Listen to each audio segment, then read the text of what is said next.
We're talking trivia from Episode 6, Shadows. Lauren Kite is played by Lisa Waltz.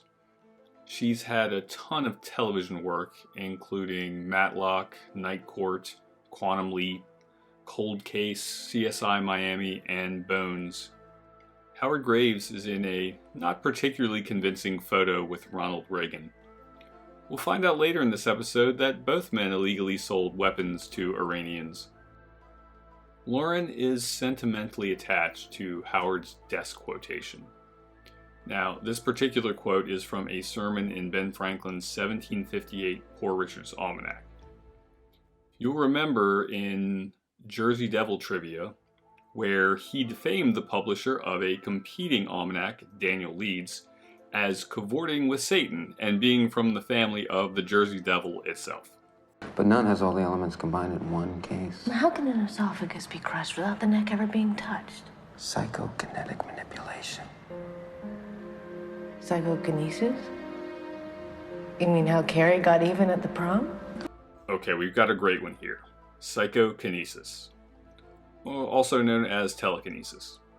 The idea of being able to create the motion of objects or physical force by power of a mental or psychic capability.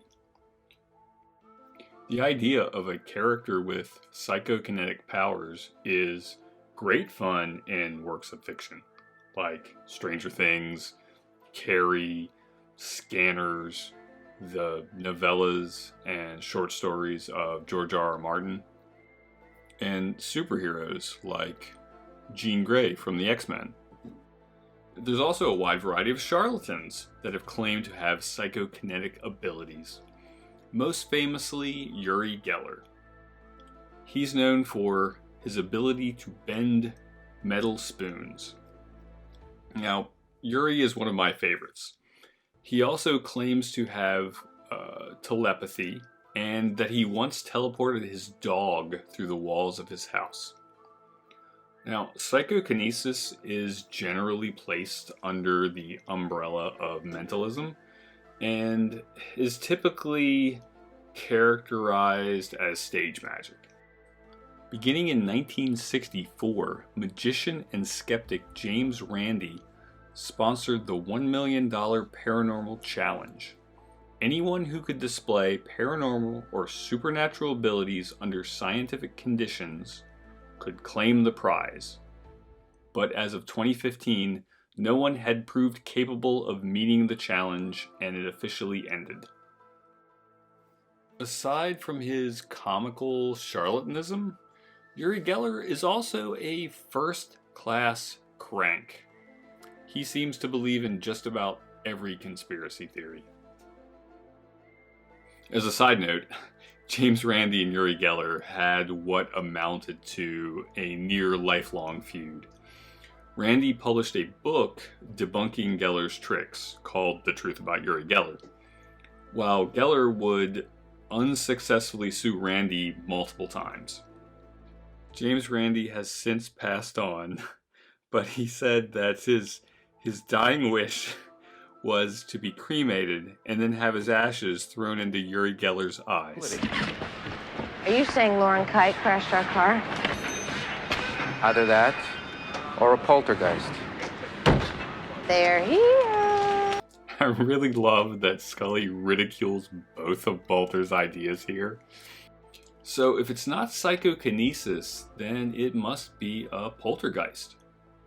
Now, this is a German word meaning loud or making noise, and Geist, ghost or spirit. So a loud ghost or a spirit making noise. Sometimes a rumble spirit. Now, of course, this is obviously made famous by the film of the same name. The story of the angry spirit that returns to exact vengeance on the living for his unjust death is found in numerous cultures around the world, far too many to list. Now here's a nice end joke. The painter is about to replace the reserve parking for the deceased with the name Tom Braidwood. Now you fans already know, but that is the assistant director and beloved lone gunman member Melvin Frohake. Our CIA Mirror Universe Scully is played by Veena Sood, who has had an extremely busy career with more than 180 acting credits.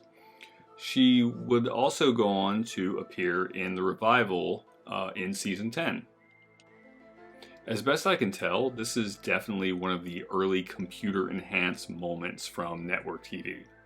The first instance I can find appearing in media is from 1982 Ridley Scott's Blade Runner. I made this. It slipped my mind, so I'll mention it now. But since episode 3, Squeeze, our end credits have 1013 Productions. 1013 being Chris Carter's birthday, and I made this. That is the voice of then 9-year-old Nathan, son of the supervising sound editor, Thierry Couturier. That would mean that Nathan is about 40 now. Damn. Well, that's it. That's Shadows Trivia.